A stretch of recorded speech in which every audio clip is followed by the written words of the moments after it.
ফরিদপুর ৪ আসনের সাবেক সংসদ সদস্য মুজিবুর রহমান চৌধুরী ওরফে নিক্সন চৌধুরী ও তার স্ত্রী তারিন হোসেনের ব্যাংক হিসাবে ৩,১৬২ কোটি টাকার অস্বাভাবিক লেনদেন এবং প্রায় ১৯.৫ কোটি টাকার অবৈধ সম্পদ অর্জনের অভিযোগে পৃথক দুইটি মামলা দায়ের করেছে দুর্নীতি দমন কমিশন দুদক।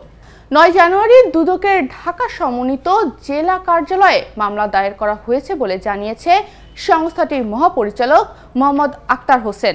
প্রথম মামলার অভিযোগপত্রে উল্লেখ করা হয়, সংসদ সদস্য পদে দায়িত্ব পালনকালে ক্ষমতার অপব্যবহার করে বিভিন্ন অনিয়ম এবং দুর্নীতির মাধ্যমে প্রায় ১১,২৩,৬২,৪৩৫ টাকার জ্ঞাত আয় বহির্ভূত সম্পদ অর্জন করে নিজের দখলে রেখেছিলেন তিনি। এছাড়া তার নিজের নামে এবং স্বার্থ সংশ্লিষ্ট বিভিন্ন প্রতিষ্ঠানের নামে ৫৫টি ব্যাংক হিসাব ব্যবহার করে মোট ১,৪২,৮৮,৫৯১ টাকার অস্বাভাবিক লেনদেন করেছেন তিনি। অন্যদিকে দ্বিতীয় মামলায় আসামি করা হয়েছে তারিন হোসেনকে। মিসেস তারিন হোসেন তার স্বামীর প্রত্যক্ষ সহযোগিতায় ৮,৫,৯২,৭০৮ টাকার জ্ঞাত আয় বহির্ভূত সম্পদ অর্জন করেছেন।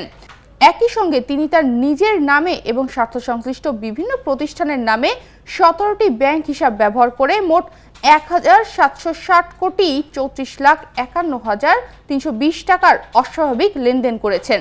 অবৈধ অর্থ হস্তান্তর, স্থানান্তর ও রূপান্তরের মাধ্যমে আড়াল করতে এই হিসাবগুলো ব্যবহার করেছেন বলে দুদকের অনুসন্ধানে প্রমাণিত হয়েছে। এ মামলার বাদী সহকারী পরিচালক মোহাম্মদ শিহাব সালাম।